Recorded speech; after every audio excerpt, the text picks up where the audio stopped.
the correct video cover.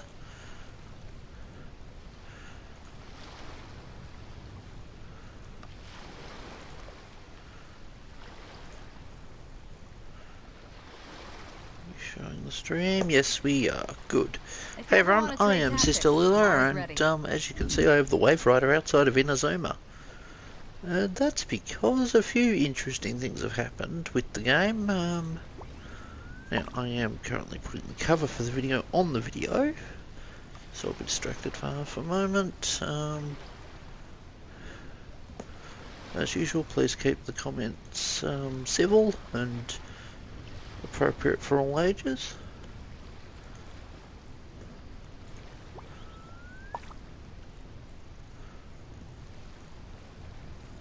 There we go, that should have the cover on the video, and bam, we can go. So, 2 years of this damn game. I still remember when I initially looked at playing it back in September 2020, but didn't actually get the chance to, due to misunderstandings and so on, and it wasn't until October that I started. Yes, that is Inazuma. Funny enough, if you've done all of the Inazuma quest line and have started the Sumeru one, you don't get hit by this thunderstorm. Which means technically you could ice bridge your way to Inazuma now. Is it worth it? No.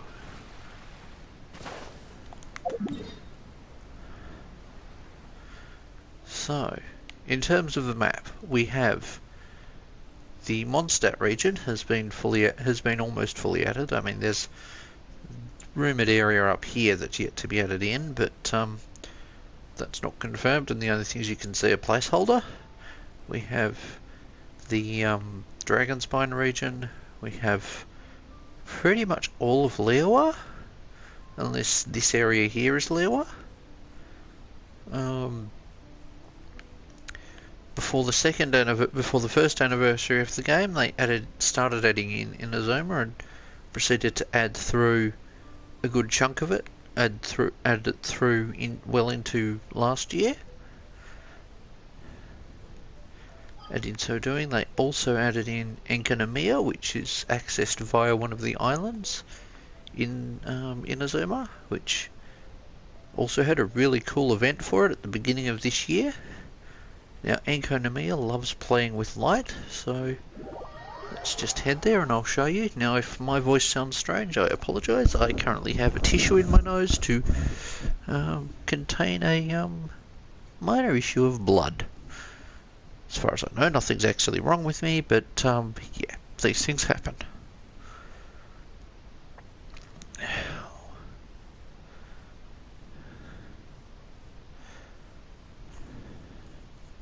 I also have a comfy cat. When I started playing this game, I had 2 cats. Unfortunately, one of them passed away earlier in the year. So I don't lightheartedly make jokes like Maxor does about games killing my cats. Admittedly, this game didn't do it.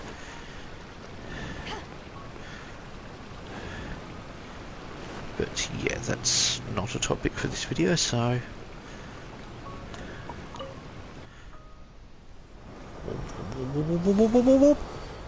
bloom. Yes, I make silly sound effects. And we have light. And yeah. See, this area was added in kind of start of the year. Later in the year, the chasm was added. Which I'm trying to figure out a good spot to go to because there's multiple levels of it.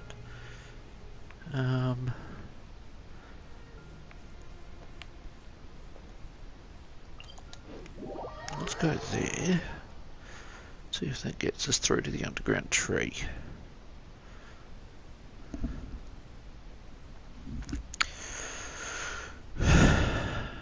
So, this game has gradually added in mechanics and things for things such as it's added in a fishing minigame it added in on its first anniversary, which by comparison it took Skyrim 10 years to add in that, to add in a fishing game. and what it added was a mod made by fans. Now we have that. I think I'm in a different spot.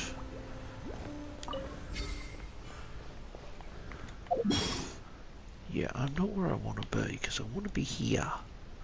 Because in there is gorgeous.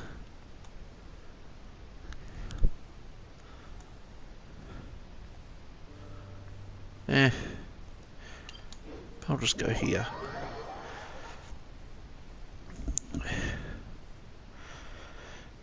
How to sum up 2 years of gaming? This game has been a fixture of my life for quite some time now. Admittedly, that's partly because other stuff's been kind of shite. And oh right, I'm in the teleport point above at the city, aren't I? Yeah, so the chasm has this whole event around it. The chasm itself had has a main story quest. It also has that's just gorgeous. It had a event quest which featured the characters of Ito, not Zhangling, it featured Ito, it featured this character, Yelan, who is currently messing around with Hydro in an interesting way that I haven't really noticed much of. Huh, not noticed that before. Neat. Now, certain characters have different mechanics with them. With her, you saw her kind of shadow step thing. With Beidou, actually I'll talk about elements in a moment. Hey pussycat. But yeah, there's a region that comes and goes in the middle of each year, which is the Golden Apple Archipelago, which has now gone, unfortunately, but, well, that's to be expected. Let's go to here, because this gives us a good view of everything. And most recently, as in at the start of, well, actually no, partway through August, Sumeru was added in, which is the 4th region. Although, technically, it could be considered 3rd, because Mondstadt and Liyue were released in short order to each other. Mondstadt being the tutorial zone and Liyue being the first kind of story zone, with Inazuma being added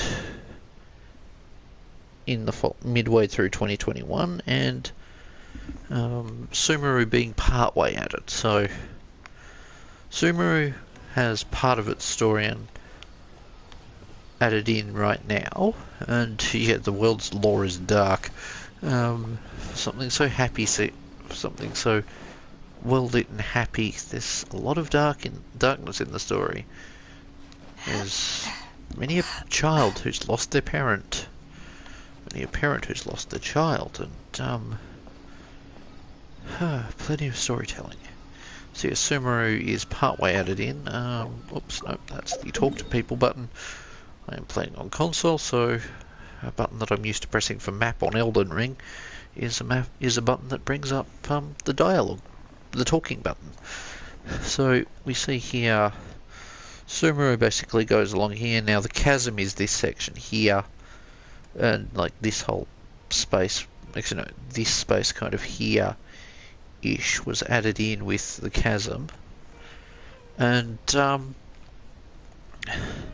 then when Sumeru was added in, they added in everything along here from that line. So all of this, we've got Morrowind-esque mushroom forests. Now the first half of Sumeru, or first part of Sumeru, is the arboreal part, the very much alive. The next part is very much the dead. Well, dead's not the right word for the desert, but desert is the right word for the desert.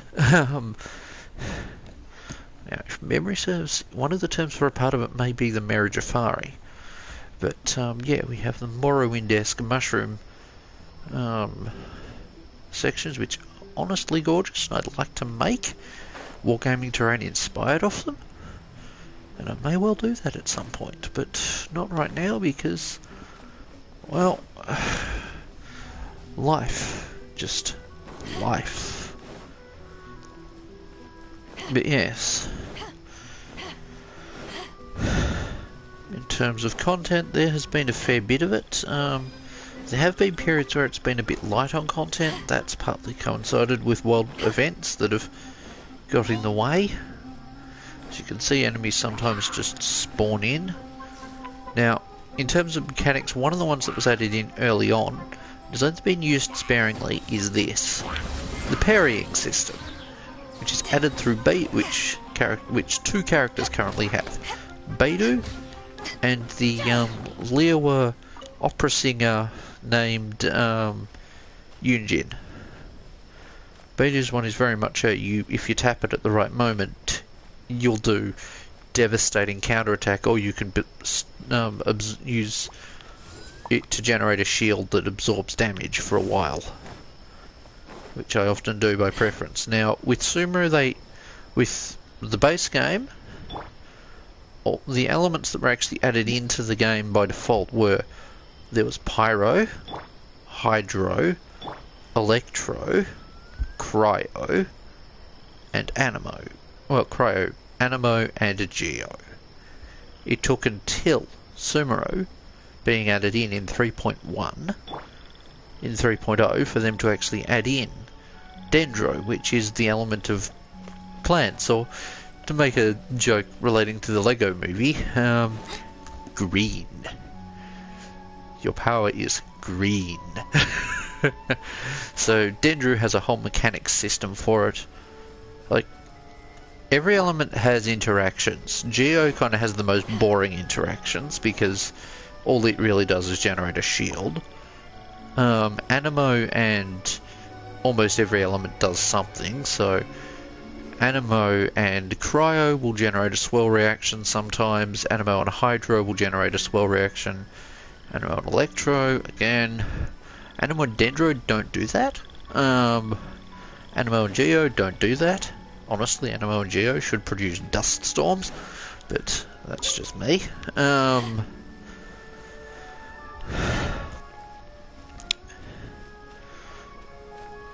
Now, some characters have the ability to generate vortexes of sorts that allow them to suck in enemies, which have varying effects.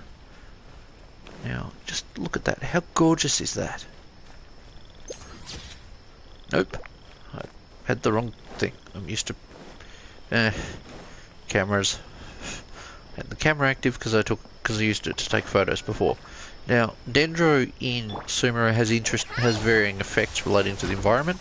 One of them is that, where it will generate things that you can react to, that you can use to get around. Now, some things like Dendro plants are also reacted by Electro, which supercharges them, or by Pyro, which withers them. Now, Pyro and, well, reactions between Electro and Pyro cause overcharge. Reactions between Electro and Cryo cause superconduct, which, yeah, sounds like a thing. Actually, no, overload is created by Pyro and Electro. Supercharge is Electro and Cryo.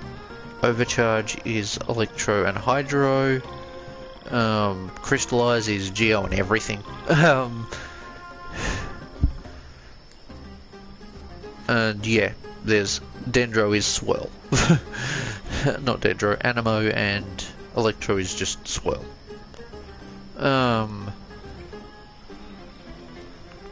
Plant. Now, one of the enemies that's just kind of a fun little hide and seek trolls is these guys. Now, Baidu's ability does react with the environment, so you can do cool things. Now, Dendro has a number of reactions, including burning, which you can see now, where it does damage over time. Really? I am just gonna put out the fires. Now that you can see generated a core. Now, hydro cores do different things depending on the elements you react with them. They will. Let's just do that. Let's just do that, which you can see that exploded.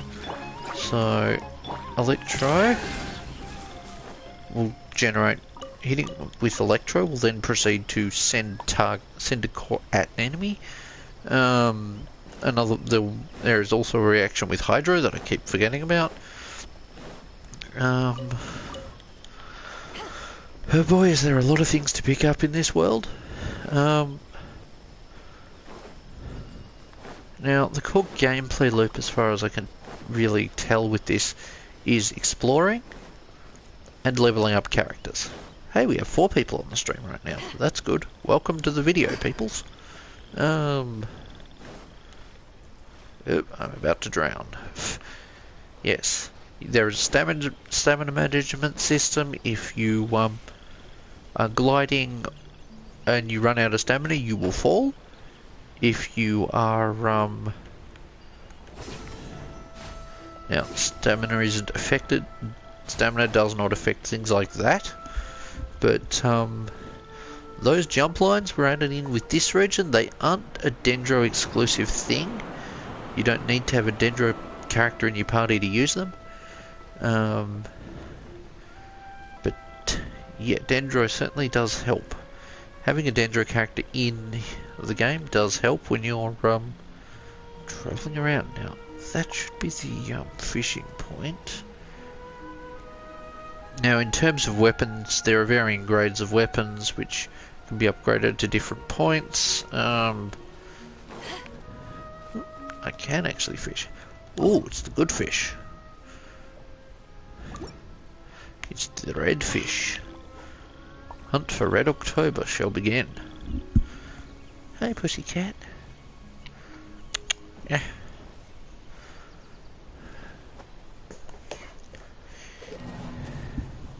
Oh, whoops, I wasn't paying attention and because a cat was distracting me. Yeah, I personally prefer the fishing minigame in this game to the fishing game in Skyrim because the fishing game is just press button. There is no skill to it. And it's just pure RNG in a way that this game that is more aligned with this game's wish system than the fishing. Now, this game is very much paid for through gambling. I will mention that right now. If you have an addictive personality or susceptible to gambling, don't play this game because the way of unlocking characters for the most part is gambling, as is the way of unlocking most weapons. There are a handful of free-to-play weapons that come in with each region. By default, there was a set that came with that you could just get crafted at crafting places. When Inazuma was added in, they added in some new weapons for it.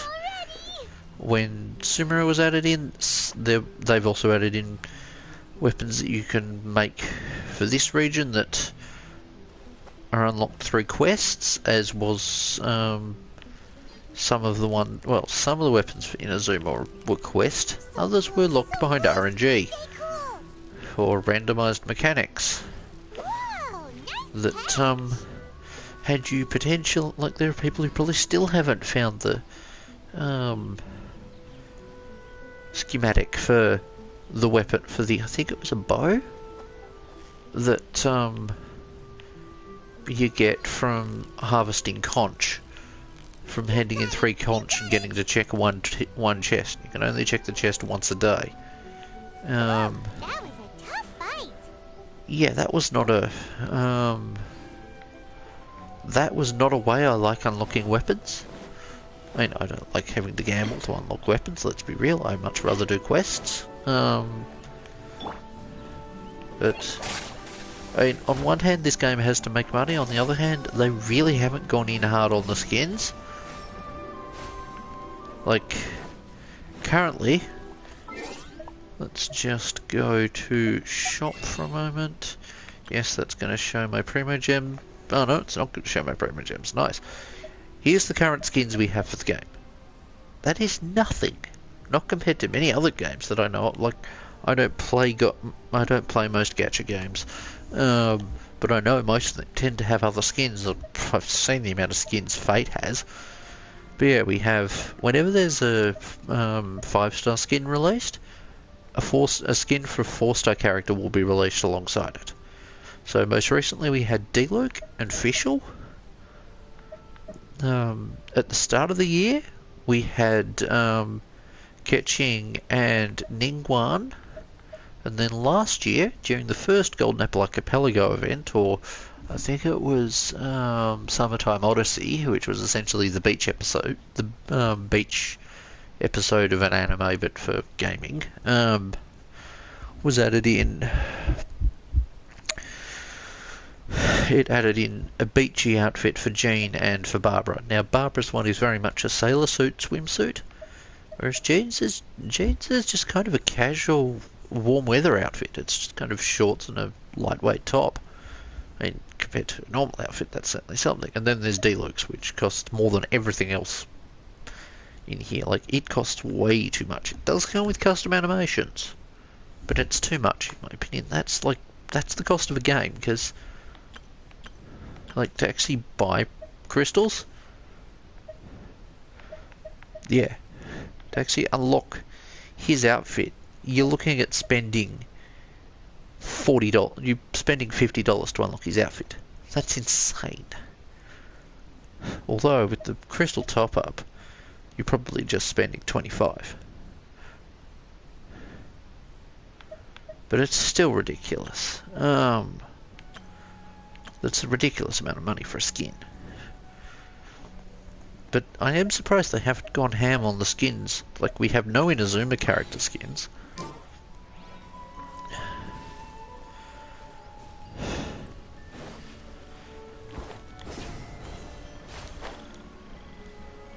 But, yeah, so each region does have its kind of own feel. Now, this region, certainly this half of it, does have the, jungle vibes and kind of more lush foresty vibes. Let's go over to here. But, a line from one of the trailers,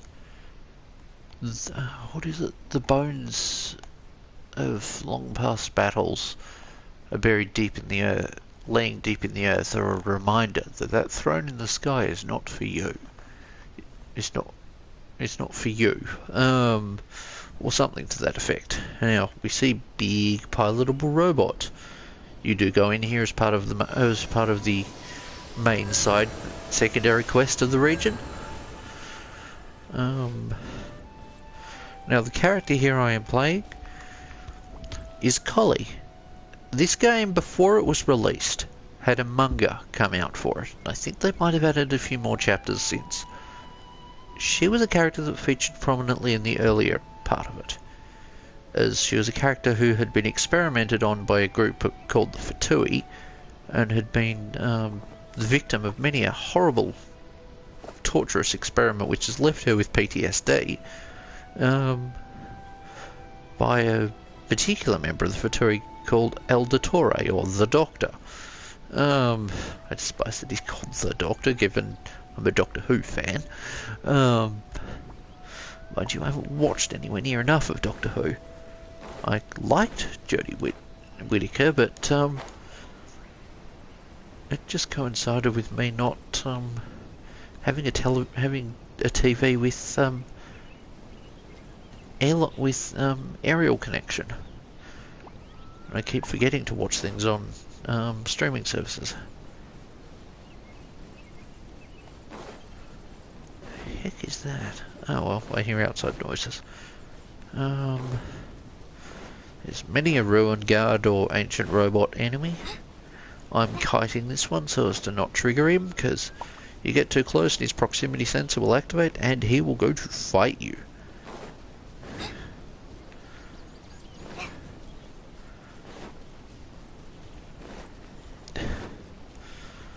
Now, the desert half of Sumeru has not been added into the game yet. You can get glimpses of it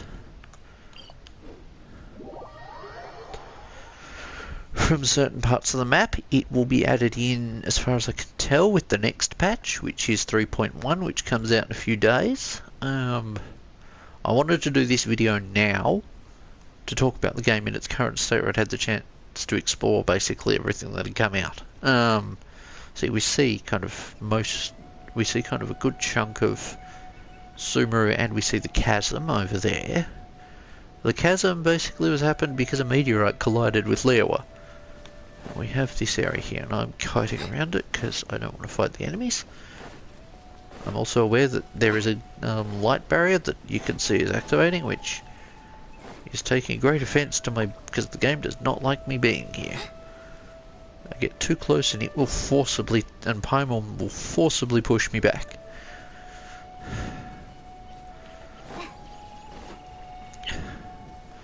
But yeah, you can see part of the desert region of Sumeru. Now, there is apparently some big wall involved in there, according to the trailer.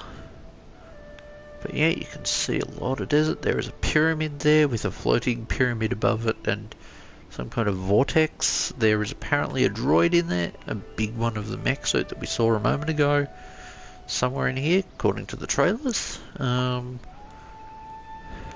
lots of sand. I see a mountain, or spiraling mountain thing. I don't have much to keep me occupied.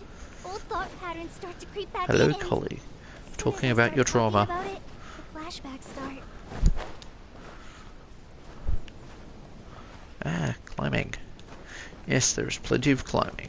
I'm not going to probably be able to do as... pardon me, I need some water.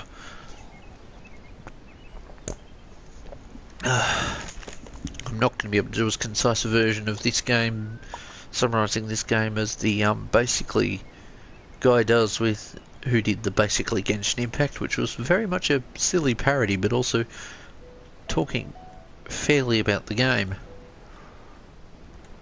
Like, the main way to unlock characters in this game is the gambling system. Now, these are two characters from... Well, she came out, I think, at the beginning of 2021. She came out actually about 12 months ago.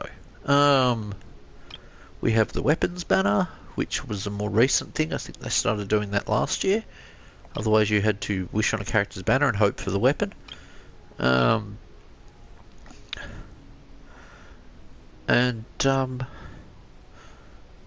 we have the standard banner, which has...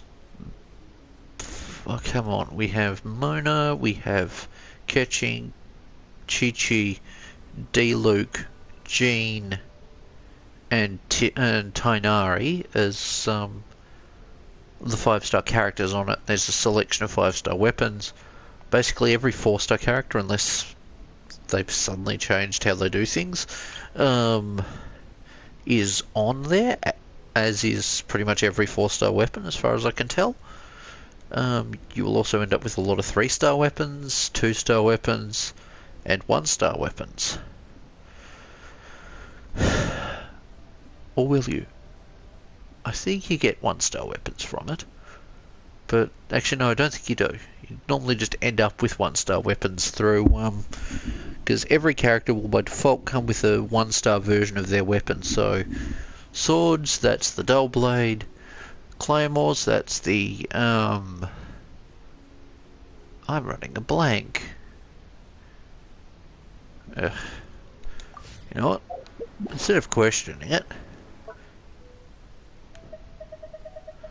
boom.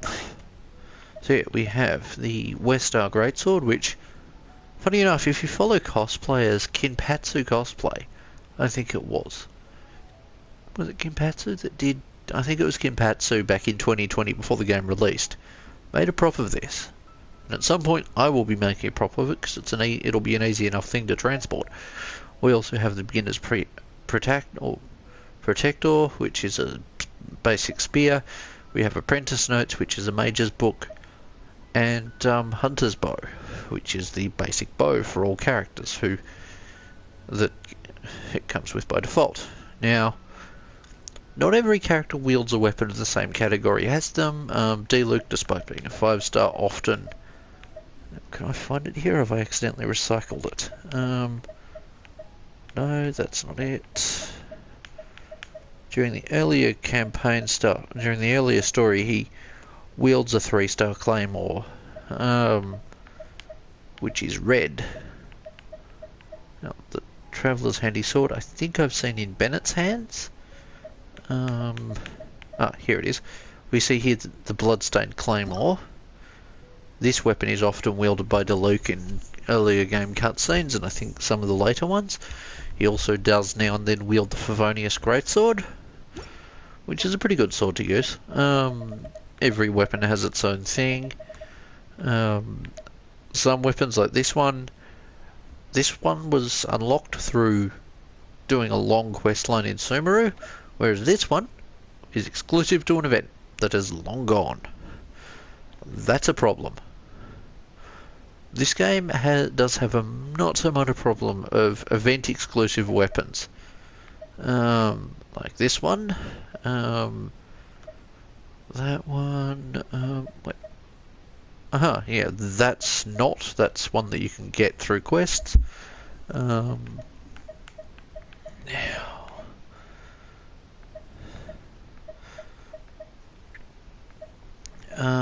Where is it? Because I'm pretty sure I upgraded it. Sword. Here we go. Festering Desire is one that's an event exclusive as well. Thought I upgraded it. Try to find the one that's like they're all long characters. I may not have upgraded all of them. Yeah, Cinnabar Spindle was also an event one.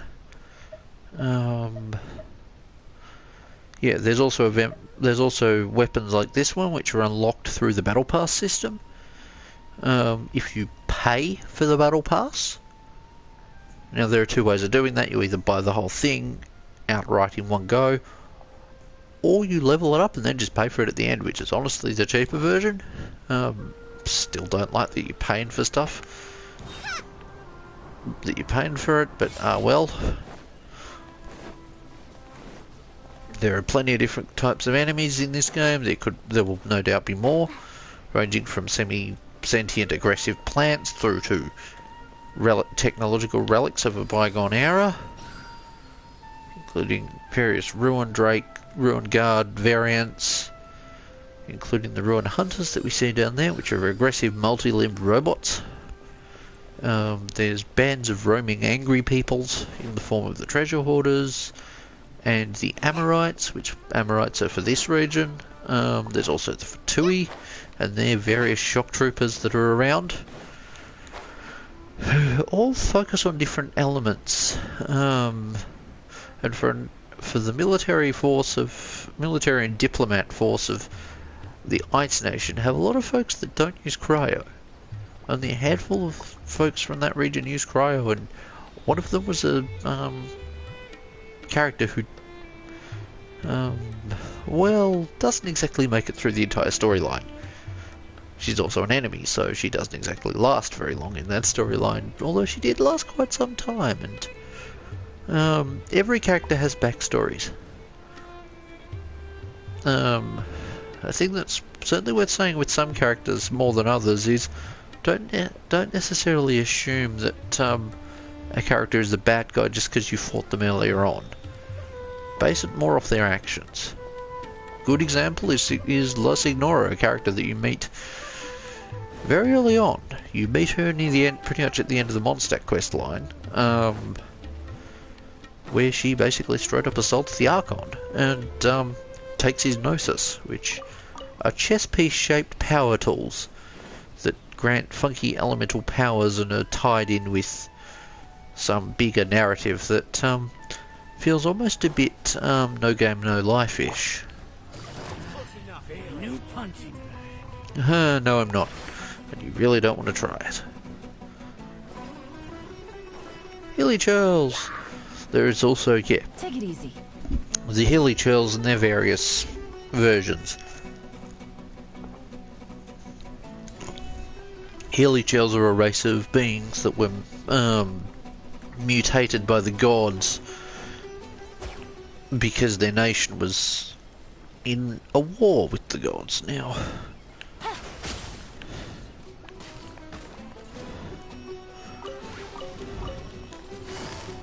Gotcha. Angry mushrooms. Yes, mushrooms are an enemy in this game. They're an enemy of varying capacity. Oh hey, I've pissed off every mushroom in the immediate area. Or at least just these two.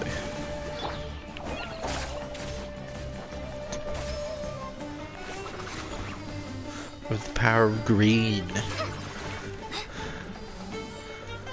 Yep, I thought I'd annoyed him. I believe that's an elemental reaction. Let's try and get that to happen again. Busted. Now, where's that hydro core?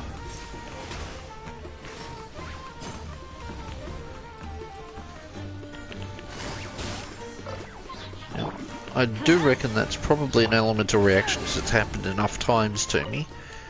But, yeah, now this region here. Oh, there's a chest I missed. That's saying something. This part of the region. So, actually, wait, no. I'm thinking of a different spot. This area here is locked off initially when you come into the region because you have to do a quest to access it, which is a bit annoying because there is a chest around the edge of it. But, oh well, these things happen. Now I have a pretty powerhouse team, so I am not bothered about taking on the treasure hoarders. Now, I find it ironic that these guys are considered enemies when we will actively be hoarding treasure. Now, they will throw Molotovs that do various things, ranging from just laying down fire on an area through to burying people in electricity or attempting to drown them or attempting to freeze them. Like, a number of them do also use weapons that have powers to them. Oh, hello, there are enemies down there. Or there is one enemy and a aggressive pack animal. Seriously. That thing is a pack animal, and it will fight to defend its peoples. It also provides meat. A lot of meat. Or a varying amount, depending on, well, the pack animal. I've had some give me a lot of meat, I've had some give me hardly any. This feels like a mine. Huh, this is actually the first time I've been in here. Trust me, you were really outmatched. I mean, that happens when you're dealing with someone who's basically an overpowered commando. Have a little taste. Take this. Let's light it up. Ouch. That was a mistake. Now yes, you will bury your enemies in piles of numbers, or you'll be trapped below an enemy because you're too short to change characters. Now, a thing that a number of Genshin fan artists seem to forget, and by extension people who enjoy that art, is the age of consent is 18 years old. Nice. Yeah, there are whole Count. subreddits dedicated to R18 material of characters who aren't even of legal age. And yes, I am revolted by it. And the idea of ever going to any of those is honestly disgusting. But I know there are people who will. There are also various subreddits for characters who aren't underage. Now, what's over here? Ooh. Crystal flies. Oh, I missed one. Cool. Huh. Another crystal fly. Cool.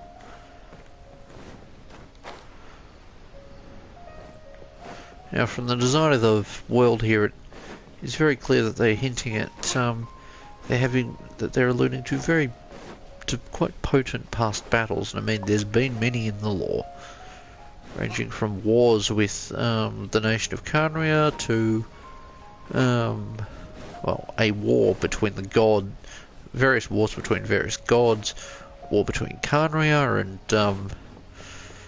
Celestia, and as a result, the Archons, who are all tied to Celestia in various ways. The Enkonomia situation, which had the god of Enkonomia find something they weren't supposed to, which saw them all sunk down into way below the ground for many centuries, and resulted in quite a lot of nastiness happening. Hello, one of the only cryo enemies of the region. Well, one of two. It's like the girls end up in kind of skin-tight warm outfits, and the boys end up being as tanky as possible and massive body positivity invites, essentially. And now a lot of enemies will drop some form of material that is useful for leveling up. Some characters like Yelan will need badges that the Fatui all have. Treasure hoarders will drop various medallions that are useful for leveling up other characters. A number of organic enemies will... Someone is buffing him. Oh right, it's this douchebag. Now, this one is an Animo Boxer. He will do that. He will suck in an element that you've hit him with when his shield is up, and he will punch you with it, which can be painful. Oh, thanks.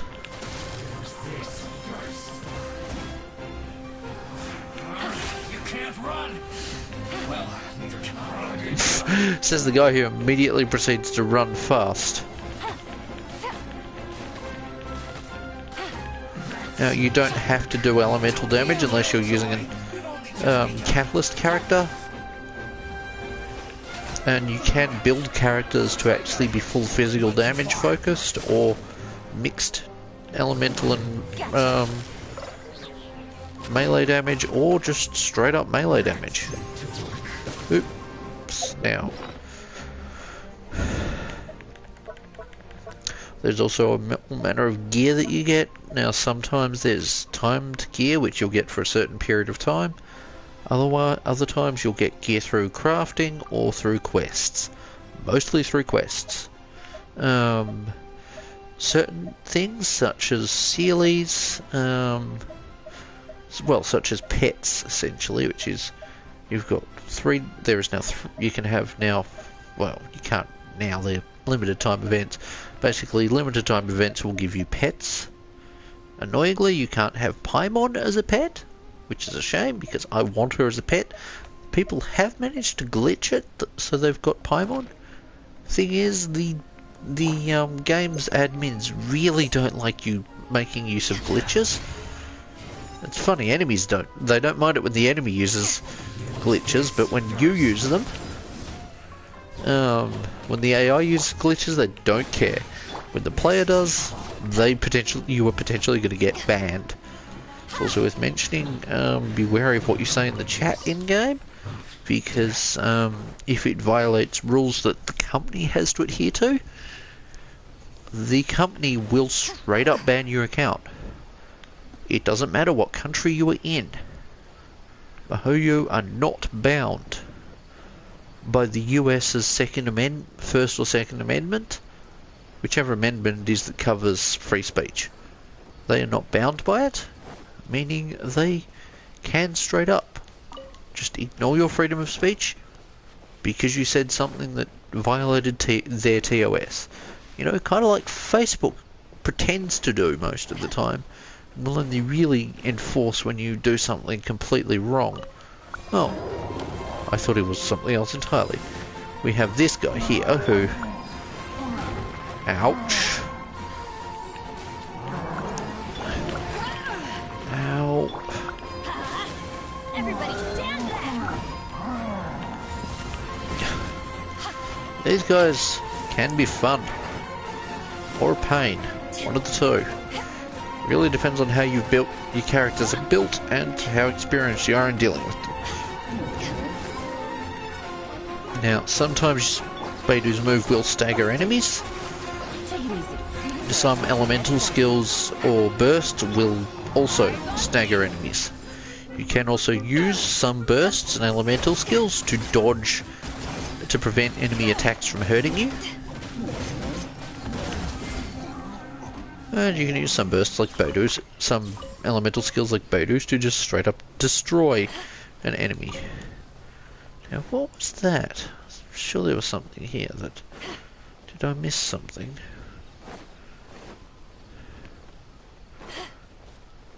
Oh well. These things happen. Would I say to play this game? Yes and no. If you are susceptible to becoming addicted to gambling or to stuff, don't play this game. It does get addicting.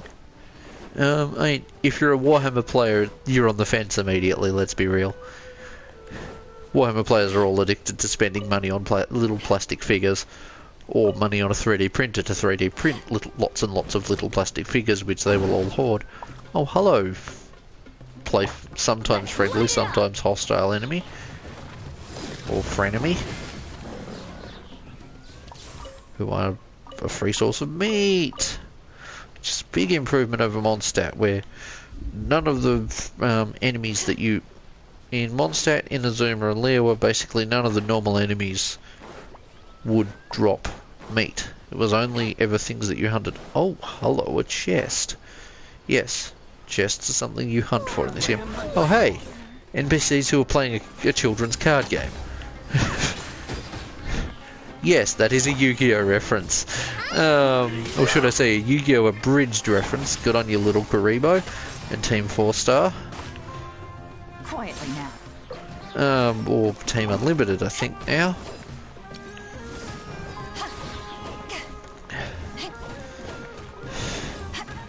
The amount of trouble they had for doing a parody. Because Japan doesn't have fair use. And potentially soon, England won't either. And how the Conservatives are trying to gut consumer protections and probably soon consumer rights. That's a politics thing, and that's not what this stream is about. That's for another stream. And besides, I'm Australian, I don't have an immediate grasp on the UK laws. And for the most part, they aren't relevant to me because Australian. Now, each region has... Actually, no. Each enemy faction has tougher and weaker enemies. This enemy here, as you can see, is one of the more tougher ones. Previous to her, there was to her type of enemy, there was an enemy that was brought in with Inazuma, called Mirror Maidens, which have since made it to bits of... have made it mainly to here and to the Chasm. The more the merrier. First And round yes, on me. this region was the first one where it had enemies actually doing something before you arrived. So you can see they were playing a card game, some will be playing musical instruments, others will just be wandering around having just having a jolly old time.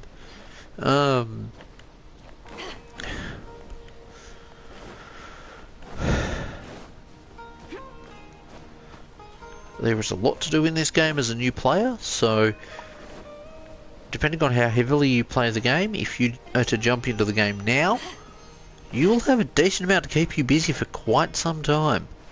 If you're an existing player, well, yeah, you know what the kind of level of busy work this game has for you is.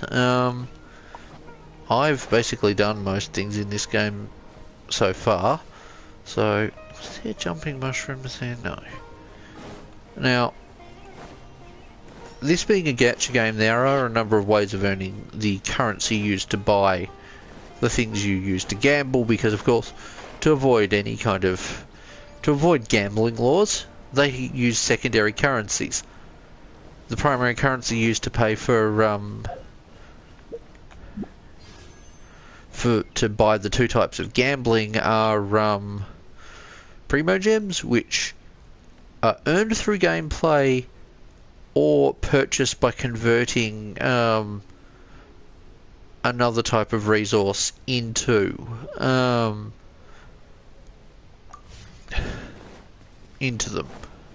primo gems. Day is glowing because of a quest. Quest that involved music. Oh, all spots that I've completely missed. Sorry, folks. Sorry for ruining your TBG game. Game's up. Fun's over. Take it easy. Now, let's do this. Let's drop that down. Let's drop that down. Let's just hit things.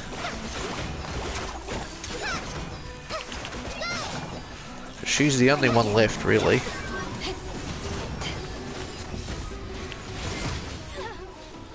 Oomph, that had to hurt. Nice. I'm starting to lose count. Now, there are, of course, other ways of unlocking characters. Now, like, you will get a handful of characters out of quests. So, by default, you have the Traveller, who can be set to any element that is unlocked at the time. So far that is Animo, Geo, Electro and Dendro. There will be more elements in future, but they're roughly adding one region each year, so it will be a while before the next elements are added in, and it's either going to be Hydro or Pyro next, and I think it's going to be Hydro because I think we're going to Fontaine next.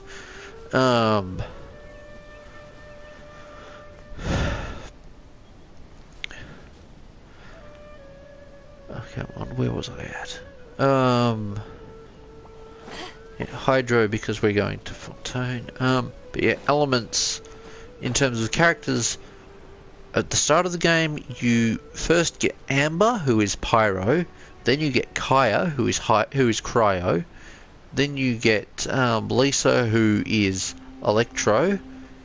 And upon getting to level 20 and completing the Mondstadt quest, a good chunk of the Mondstadt quest line, if not I think all of it, you end up unlocking Barbara, who is Hydro and a healer.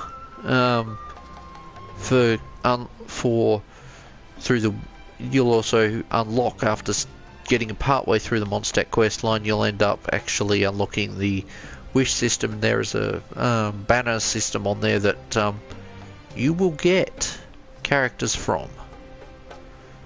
Now, the one character you are guaranteed to get off that banner is Noelle, who is Geo and a Claymore user and a tank.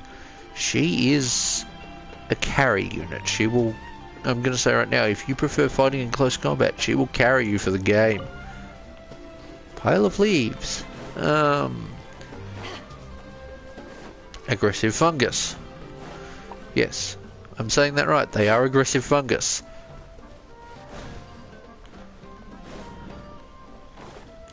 Whee! Watch out for the hole, because there is a whole underground network there. I'm not going down underground because I don't want to actually have to summon the Wave Rider. Oh hey, it's a musical Aranara. Nice. Now, there are multiple music instruments that you can get through, because you get at least one through questline.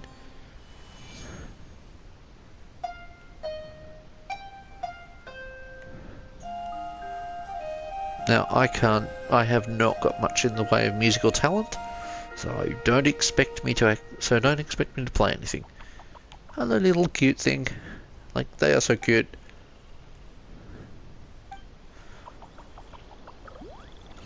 And yes, they are part of the main side quest for this region. So there's two. So there's every region has varying forms of side quests. There's the main quest, which is referred to as the Archon quest. There's often side quests which are varying in their length. Now,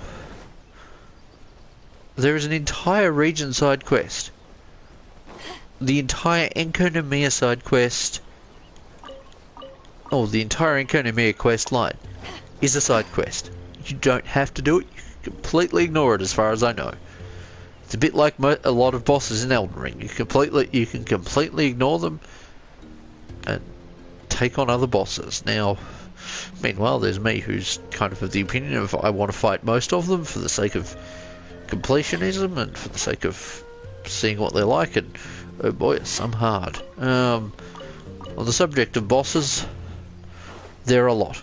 Now, there's two main types of bosses in there. Well, there's three types of bosses really. There's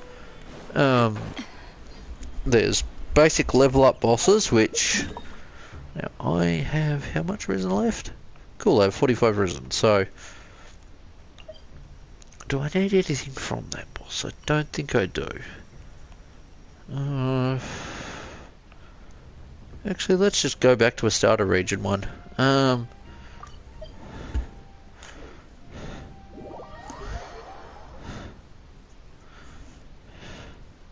It's also worth mentioning, don't entirely trust the map. Occasionally, there are areas of the world that aren't put on the map. Now, that may be because the devs chose to omit them, or it may be because they felt like it. But there is a whole island. There's a whole island over here, which I am going to go to. Which, if you're wondering how to get here, you can actually fly from the cliffs. You can fly from the cliff along here. If memory serves, somewhere along this spot here, you can actually fly and you'll get most of the way over there. Meanwhile, to get to here, you'll see a ring portal thing along here, around here, which basically you just go through. Now, if you see portals like you see these kind of spiraling wormhole things, they are shortcuts to get to a location. So the one over here leads to here. There is one in Inazuma up here. At least I think it's up there. Yeah. There's one in Inazuma up here above here, which connects through to take you just to fight this boss. It doesn't allow you to access anything around it because you're supposed to do a quest to unlock everything else there. And then in Sumeru, there is one around here to unlock accessing the boss, because the teleport point to actually get to the boss is underground. Now, as opposed to that one, to actually unlock this the teleport point for this boss, you just find the cave. There's a number of entrances to the way to get under there. Personally, I find leveling up characters to be frustrating because you need a lot of boss materials to do it. To a kind of dumb degree, really.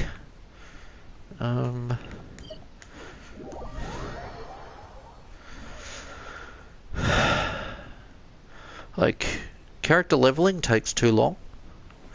At the same time, it's one of the main gameplay loop things in the game, so they reduced that, and they're going to reduce the requirement. Now, as Josh Strife said, this game, almost everything in this game that can be monetized has been. Ow. Let's light it up. Oh, it's my cat snoring. I was hoping it wasn't waking up my housemate. Well, neighbour, technically. Now, this boss isn't actually a hard one. I'm just not running I'm not running a party that's optimized for taking it on. That being said,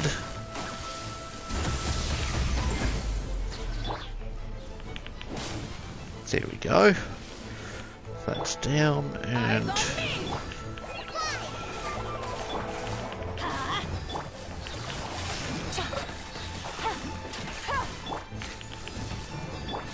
Let's light it up. Teamwork is dreamwork. Things are about to get dicey. like if you press the burst button at the right time, you will just straight up avoid damage.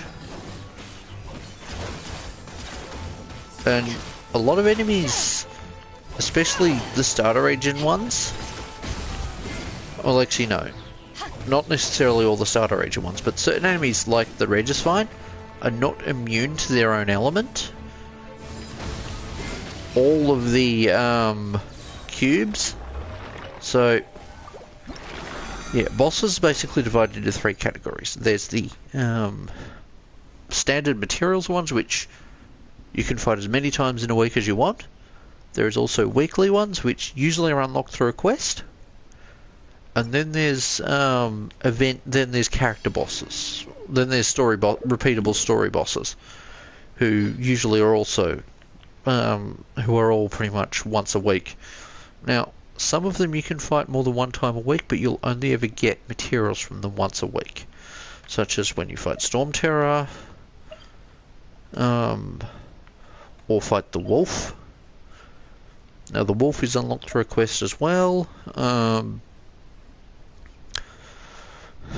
There is, or when you do the Golden House, which is both a story location and later a level location that you level up. Now, as of yet, Sumeru hasn't had its weekly bosses added in. It's only got its normal level up bosses. This will change. Hopefully, probably next patch, given how the story looks like it's going. Going off just the official trailers, I don't care about the leaks for the most part. One major problem with leveling is most of the time character leveling will require materials not from a region appropriate overboss or from a region appropriate boss, but often from the most recently added in boss. So most egregious of this was Yunjin, who is a Leowa character, who required materials for leveling up from an Inazuma boss, which is only unlocked after doing a long quest line in this region. Not most bosses are unlocked by default. Some, like the Thunderbird, which you have to unlock the way up to, or the Golden Wolf Lord, aren't unlocked until you've done a quest to unlock them, which is fine unless you've got to level them up. Unless you've got to level a character up and you haven't, and you are nowhere near that level, or you're a low level character. Like character leveling, depending on the character you get, you might be able to level them all the way up. If they're a starting region character or a character for Leowa, Mondstadt, or Dragonspine, or even Sumeru, you for the most part be able to level them up. But you won't be able to level if they've Sumeru characters so far. You won't be able to level the 3 Sumeru characters we have so far. You won't be able to level up their talents to maximum without doing Inazuma's questline and doing the Archon's second story quest, because it unlocks a boss arena that otherwise isn't accessible in the game, and you need materials from that region, from that boss. You can tell I'm annoyed about this. Also, a character in Inazuma requires a material from the boss in the chasm, which isn't actually all that hard a boss. It's just annoying how much of the fight it spends being untargetable. I think it's raining outside. And on that subject, the weather. Now, weather in this game, there is a dynamic weather system, which will mean weather will change from being clear to rain to having more like there's mainly just sunshine and rain, and rain usually has thunderstorm. Some areas have fog or snow cloud. Inazuma has a particular penchant for thunderstorms on account of the Archon being, for that region being the Thunder Archon. Now, for hunting enemies in this game, there is for hunting food enemies. A lot of them you can't get close to without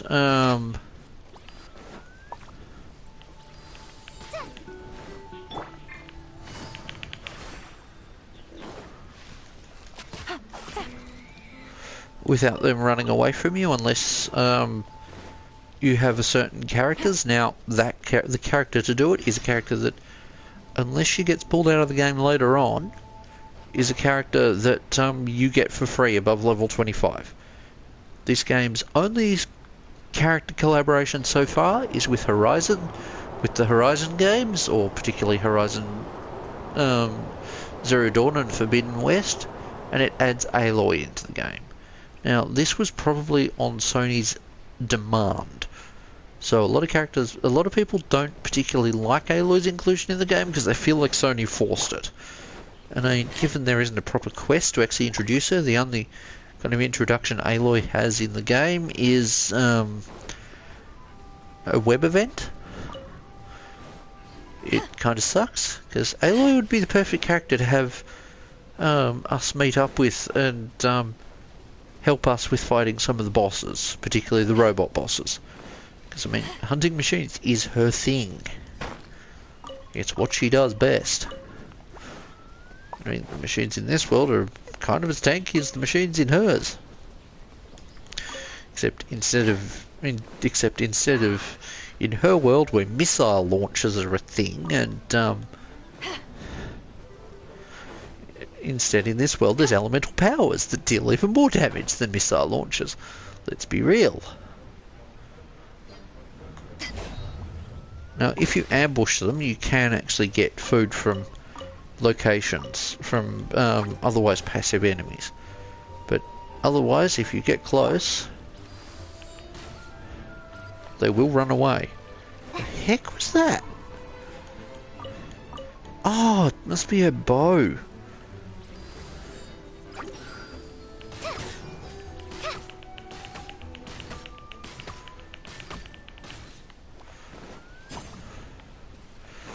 I think it's a bow. I haven't read its passive talents. It's just one I put with her because it kind of matches. I mean, unless I put a brown bow on her, but yeah. But prey animals will also disappear when it's about to rain, or when you get too close. Occasionally they can also get spooked by each other, or they will get spooked by... Birds will often get spooked by having the remains of other birds come through and take them down. Well, actually, no. Like, you'll have chicken wings come down from fowl and from birds, and they'll cause other birds to flee some of the time. Now, different characters have different ways of helping you with hunting. If you end up with Ganyu, who is...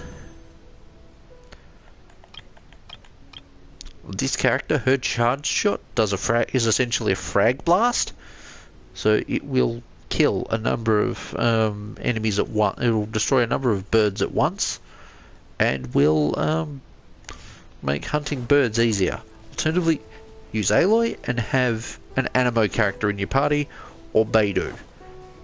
This guy who has not got the courage to go back and talk to his wife. Poor girl. Poor blind woman. She really could use his presence, but he's too much of a coward.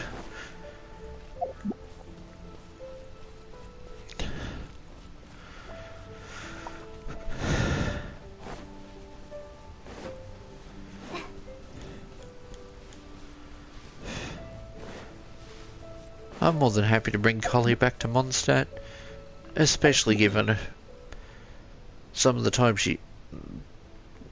given how much help Amber gave her, and how Amber helped her out big time against the Fatui, including, I think, taking down a Harbinger. Not that the bugger didn't deserve it. I mean, the turnover rate with Harbingers is not very good. I wouldn't want the job because it's pretty certain someone would take me down. But yeah, now in terms of repeatable content, there isn't much. I've activated one of them, which there are story quests that are hangout events, which which are repeatable and usually have multiple endings. Now, the only one I haven't really done is Ningguan's because I don't care. Don't get me wrong, I like Ningguan, but I don't like her enough to care about how tedious it is. Also, I haven't done one of hers because the stealth system doesn't work properly. But I've done everyone else's pretty much. Now Bennett, I've got currently running because it's the best one. I want another hangout event with him. Yunjin's was fun. Hers was cool because she's the second in command of the Arataki gang, and I'm going to say it. The Arataki gang has 4 brain cells. She's got 3 of them. Yes, that means the rest of the brain cells are spread between the other 4 people in the gang. The rest of them, it's like there's literally 1/4 of a brain cell between the rest of them. And she's the only one keeping them from getting completely and utterly shut down by the police in Inazuma. Because, yeah, they're mainly just a delinquent street gang. They aren't much of a threat. But they are very silly. Ningguan's one kind of covers helping her with a day in her life, and Haizu's is being a detective now. He doesn't look anything like a detective, but that's probably not a bad thing. We have Yunjin, who is an opera performer in Lewa, and her quests kind of her hangout event kind of centers around that to a degree. Goro is a general within the within the Inkanomiya military, or Sangonomiya military, who acted as the linchpin of the resistance against the shogunate, and their Vision Hunt decree, which has been rescinded by action of the Traveller. There's Beidou, captain of the Crux, who you can't do the hangout event for until you've completed Inkanomiya, until you've completed the Inazuma storyline. There is Sayu, again, Inazuma storyline required. There's Toma, who is also Inazuma story. And then there's these characters which aren't. You can, after doing Mondstadt questline, I believe you can do them. You can do their hangout events. And yes, Bennett's is the best.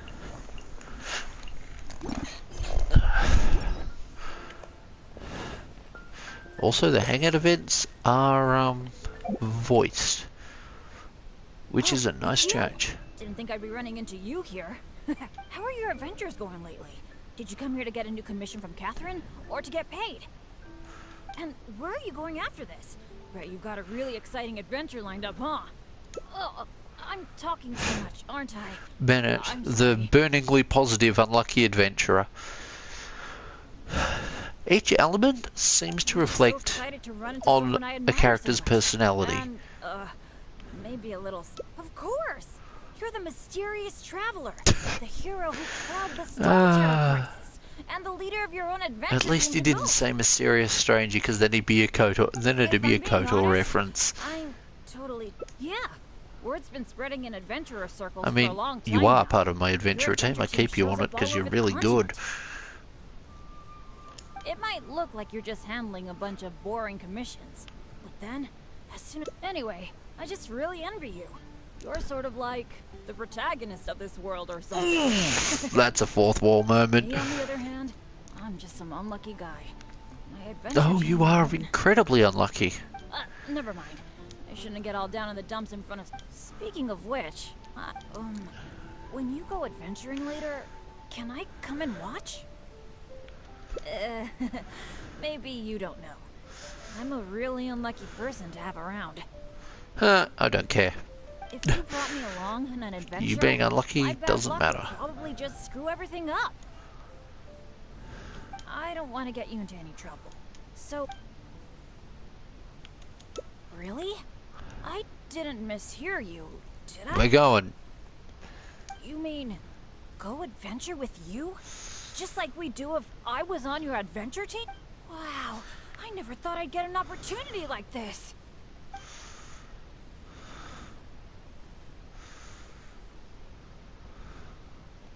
Aw, shucks. Hearing you say that has got me all flustered. By the way, since we've got this rare chance to work, according to my friend Fischl in the guild, Ah, there's serious Fischl. and dangerous ruins Crazy recently bird been lady. discovered. Based on how the guild ranks the difficulty of its commissions, it's probably between a rank B and a rank A. Yeah. Normally, I wouldn't feel confident about taking on this level of commission. After all, with my poor luck, it's safer for me to take on commissions that are a few notches lower than my act. But since you'll be joining me this time, it'll be a piece of cake, right? Of course! Defeating Storm Terror puts you on par with Guildmaster Cyrus.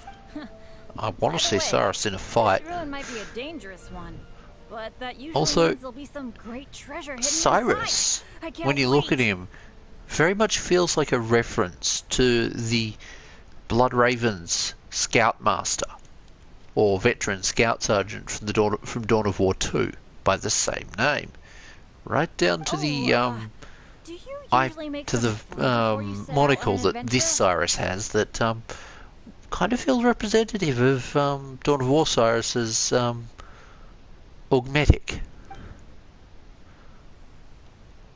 Oh, I guess you're such a pro that you don't need to worry about that, huh?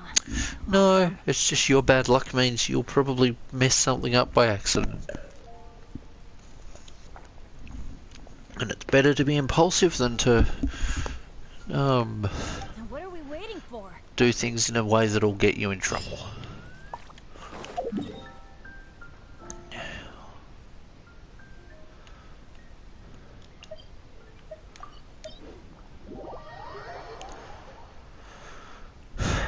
But yeah, in terms of story with this game, there are two main styles of storytelling. There is quests that stay unlocked permanently until you complete them, and there is limited time events. A good example is Graven Innocence, which ends in a few days. Oh, I thought it ended in a few hours. Okay. Which is a voiced side quest for Sumeru, which you get a free collie out of, which is I think the only way of getting a Dendro character other than the Traveller free. Because instead of putting her in the game by default, they lock her behind a quest. There's also Phase Trial, which is a combat trial. There's Table Analytics, which is a combat trial. Both of those are limited run. Leyline Overflow is a limited time thing. There's test runs, which will give you the ability to try out characters and see if you like them. I'm going to say right now, these two, Sucrose and Singshu, are carries. They will keep your pup. They will help you out immensely. If I hadn't have had Sucrose when I went to do the what's it called? I'll take it. Tengu Valley Trials back at the start of last year, which happens over here. Come on, it happens around here. The combat trial part of it I couldn't have completed without Sucrose. Her ability to vacuum in enemies and swell react them and have the vortex take on the properties of one of the elements it was in contact with meant that I was able to complete that trial, which was a stupidly short time frame against tanky enemies who had shields.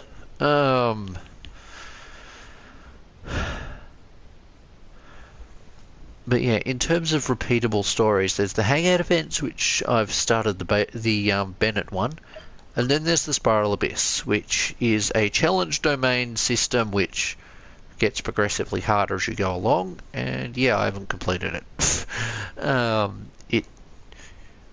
You can usually redo it as many times as you want. A lot of the combat domains, whoops, I pressed it. A lot of the combat domains you can choose to redo, but you won't get rewards out of it. The higher tier on this, each period, which is I think each month or each patch, you can choose to redo it. Now, there are certain domains that you can redo the stories on. There are some that you can't. there's also domains that you unlock materials from.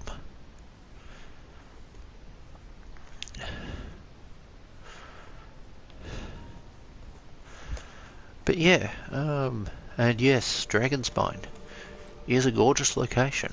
It also is cold. Sheer cold was a mechanic they brought in with it, and it's kind of a cool idea. I dread overwhelming heat, which is potentially going to come in with the desert section of Sumeru or with the Pyro region when that happens. But yeah.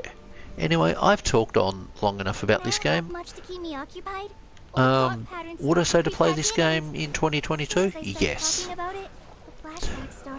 Would I say you probably, if you have, I would also suggest if you have problems with gambling in games and get addicted to it too easily, don't play this game. Play Breath of the Wild.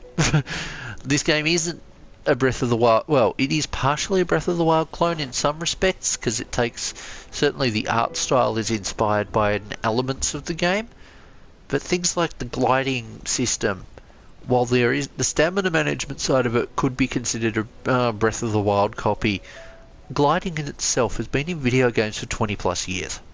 I know, because I played a game from back in 2004 or 5. I was playing the Transformers Armada game, which had gliding in it, and I was actually relatively good at the gliding in it. There's been wingsuit gliding in various games and so on. Now the gliding system is cute. I actually really like the wing designs. I'm not going there because I don't want to kind of enrage that enemy who will respawn. But yeah, wings can be customised. The game by default gives you the brown wings. There's also various other wings that can be unlocked through quests, or in the case of this one, some can be unlocked through quests, some are unlocked through the reputation system, which is something that is slowly unlocked as you do more quests and do more weekly repeatable stuff for that region. This game has been a part of my life for a while, and it's been fun. It's also been hell at times. The having to grind to level up is not a fun thing. I don't enjoy level grinding when there's only minor noticeable effect. But yes, yeah, the game's certainly fun. And certainly addicting. But yes, anyway, I hope you enjoyed, and what are your thoughts on the game? Have you played it already? Did you leave off it? Did you keep playing it? If you've stopped playing the game, feel free to leave why. I'd like to hear your thoughts. Anyway, my next few Genshin videos are going to be model and cosplay related, because I'm going to be making some terrain. Well, I'm going to be making some mini Regisvine and then cosplay props. Anyway, I've probably kept my housemate awake for far too long tonight, so thanks for watching. Bye.